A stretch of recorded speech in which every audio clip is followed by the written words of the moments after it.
Peluasan usaha pertambangan, usaha perkebunan dan usaha industri, pertumbuhan hotel dan pesatnya pengembangan rumah hunian di kawasan perkotaan telah mendorong pertumbuhan ekonomi di Provinsi Bengkulu. Namun, usaha dan kegiatan tersebut ditengarai berdampak pada lingkungan hidup berupa kerusakan dan turunnya kualitas air di daerah aliran sungai dan pengambilan air tanah secara berlebih, sehingga menyebabkan turunnya permukaan tanah dan masuknya air laut ke darat. Pertanyaan, apa kebijakan dan program paslon dalam perlindungan daerah aliran sungai dan air bawah tanah agar dapat memenuhi hak masyarakat atas air? Waktu Anda menjawab 2 menit dimulai ketika Anda berbicara. Ya, pentingnya pemerintah provinsi pertama untuk mensosialisasikan tentang aturan regulasi. Yang kedua, pentingnya juga sinkronisasi antara pemerintah provinsi dengan yudikatif. Sehingga kemudian nanti seluruh stakeholder yang berkaitan dengan itu harus duduk satu meja. Sehingga kemudian persoalan-persoalan dampak negatifnya bisa segera dicarikan solusinya. Dan ketika ada pelanggaran hukum, maka harus ada efek jera, tindak secara tegas. Dan ketika perdanya belum ada, maka pemerintah provinsi ke depan perlu membuat perda mengenai air tanah. Sehingga kemudian semuanya betul-betul teratur, tidak kemudian tidak teratur. Silakan Pak Mian. Fungsi pengawasan dari pemerintah harus benar-benar dijalankan. Bahwa pemerintah harus membentuk suatu tim terkait dengan upaya-upaya usaha pertambangan, perkebunan, yang memang ini memberikan daya dukung ekonomi kepada daerah, tetapi jangan sampai mengorbankan generasi-generasi berikutnya. Bahwa pembangunan berkelanjutan itu bukan hanya kepentingan saat ini, tapi juga jangan sampai merusak masa depan yang berikutnya. Untuk itu fungsi pengawasan. Tadi Pak Helmi juga telah menyatakan aturan harus dibuat setegas-tegasnya. Kemudian upaya yang dilakukan oleh pemerintah daerah Kabupaten Bengkulu Utara. Kita telah disetujui usulan membangun pusat pembibitan terintegrasi yang akan mereklamasi atau menghijaukan kembali. Dan itu sudah disetujui Kementerian PU dan KLH akan menjadi pilot project di Bengkulu Utara untuk mengatasi hal terkait dengan kondisi lingkungan masalah penghijauan. Saya kira itu, terima kasih. Cukup? Baik. Hadirin harap tenang kembali. Selanjutnya, tanggapan dari pasangan calon 2 terhadap jawaban paslon 1. Waktu Anda menanggapi 1 menit 30 detik. Silakan. Sudah menjadi hukum alam Bapak sekalian, bahwa daya dukung dan daya tampung lingkungan itu terbatas. Sementara kebutuhan manusia tak terbatas.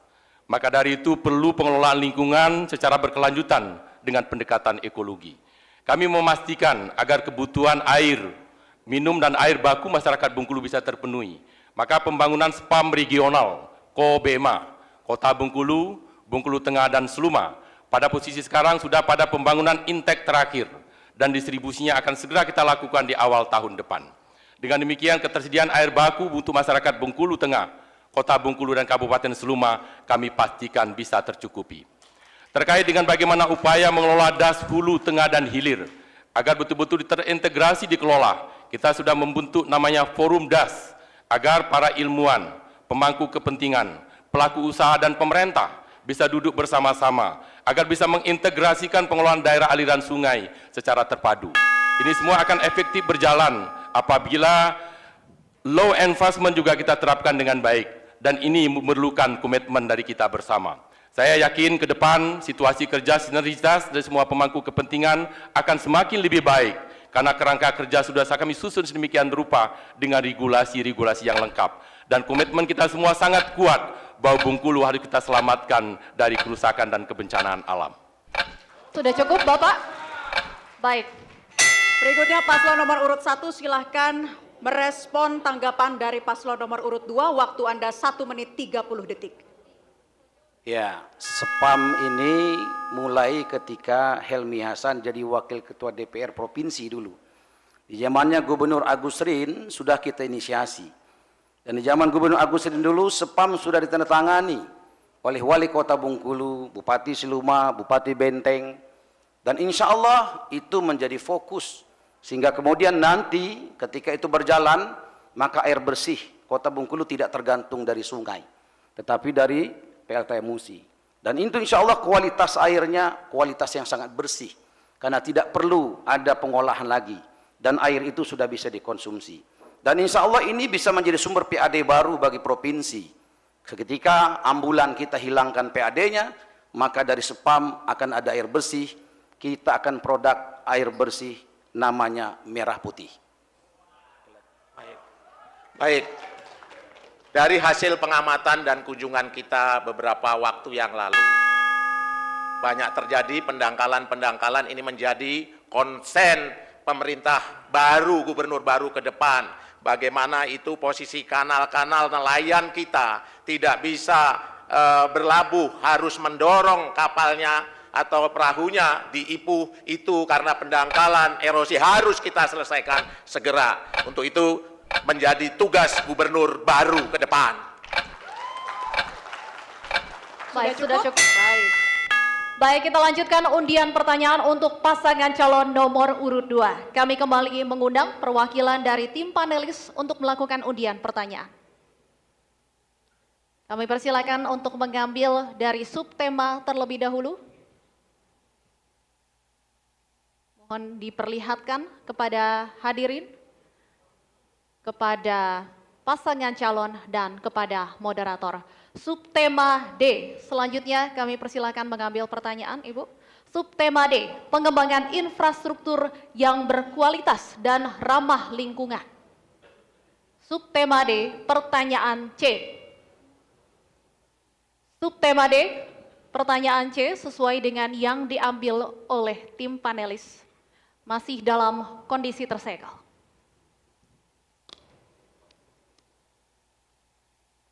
Saya akan bacakan pertanyaan untuk pasangan calon nomor urut 2. Dalam RPJPD Provinsi Bengkulu tahun 2025 hingga 2045, ditegaskan salah satu misi Provinsi Bengkulu adalah mewujudkan sumber daya manusia yang menguasai iptek dan imtak. Untuk mewujudkan misi tersebut, salah satu rencana tindak lanjut yang akan dilakukan adalah meningkatkan aksesibilitas dan kualitas infrastruktur pendidikan, termasuk pembangunan dan perbaikan gedung sekolah, pembangunan ruang kelas baru atau rehabilitasi ruang kelas, dan penyediaan transportasi untuk siswa yang jauh dari sekolah. Pertanyaan, apa rencana dan program strategis paslon dalam memenuhi semua kebutuhan infrastruktur pendidikan yang berkualitas dan ramah lingkungan? Waktu Anda menjawab 2 menit dimulai saat Anda berbicara. Pendidikan merupakan hak dasar semua warga masyarakat. Maka pemerintah wajib untuk memenuhinya. Tentu dasarnya tetap memperhatikan kemampuan keuangan daerah. Rumusan kebijakan terkait dengan pembangunan pendidikan harus kita perhatikan mulai pendidikan dasar sampai perguruan tinggi. Harus betul-betul terpadu dan terintegrasi. Kami memastikan selama saya menjabat sebagai gubernur, ada beberapa unit sekolah, baik SMA maupun SMK di daerah pedalaman yang kita bangun dalam bentuk kelas jauh maupun unit sekolah baru. Kemudian yang kedua, tidak kalah pentingnya, kita menetapkan sebuah peraturan daerah terkait dengan peningkatan status kelas SMK menjadi Badan Layanan Umum Daerah.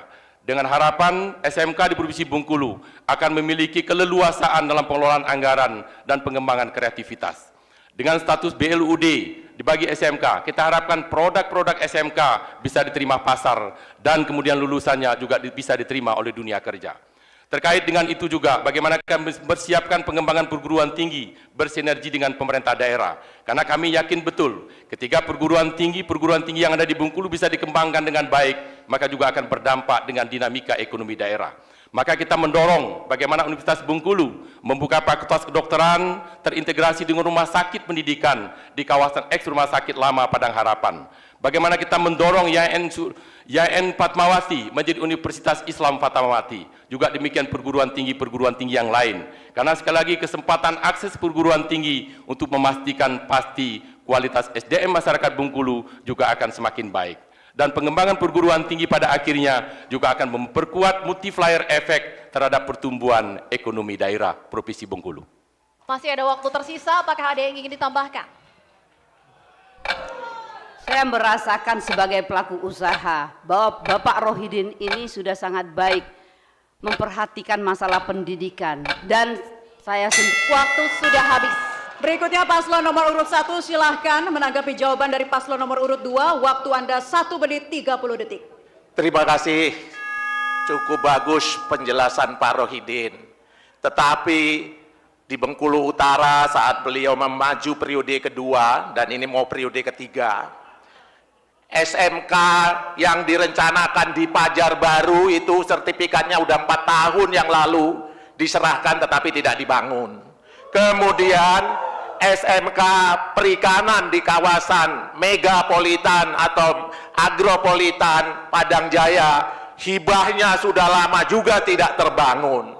Demikian juga SMK kelautan yang disiapkan tanahnya dan sudah dihibahkan ke provinsi 3 tahun yang lalu di kawasan pusat tumbuh baru KTM juga tidak dibangun. Artinya apa yang disampaikan ini hanya bagian strategi dan wacana. Nah, untuk itu Bengkulu Utara, bahwa kita dari tamatan-tamatan SMK satu-satunya kabupaten di Dinas Tenaga Kerja yang sudah membuat job fair kepada semua perusahaan untuk bisa menghimpun tenaga-tenaga lulusan SMK yang ada di Kabupaten Bengkulu Utara. Jadi bukan hanya kepada pendidikannya, sampai kepada penciptaan lapangan kerja para SMK kita juga harus mengatur. Pertanyaan janji yang 3 ini, tolong Pak, masyarakat menunggu di 3 kecamatan ini. Terima kasih. Baik, cukup? Baik. Baik, paslon 2 akan kembali merespon tanggapan dari paslon 1. Waktu Anda 1 menit 30 detik. Silahkan. Bapak Ibu sekalian, masyarakat Bengkulu yang kami cintai. Ketika kita mengalokasikan anggaran untuk sebuah pembangunan, pasti ada dasar pertimbangan-pertimbangan yang realistis. Terkait dengan pembangunan unit sekolah baru, pertimbangan yang pertama adalah potensi siswa yang akan bersekolah.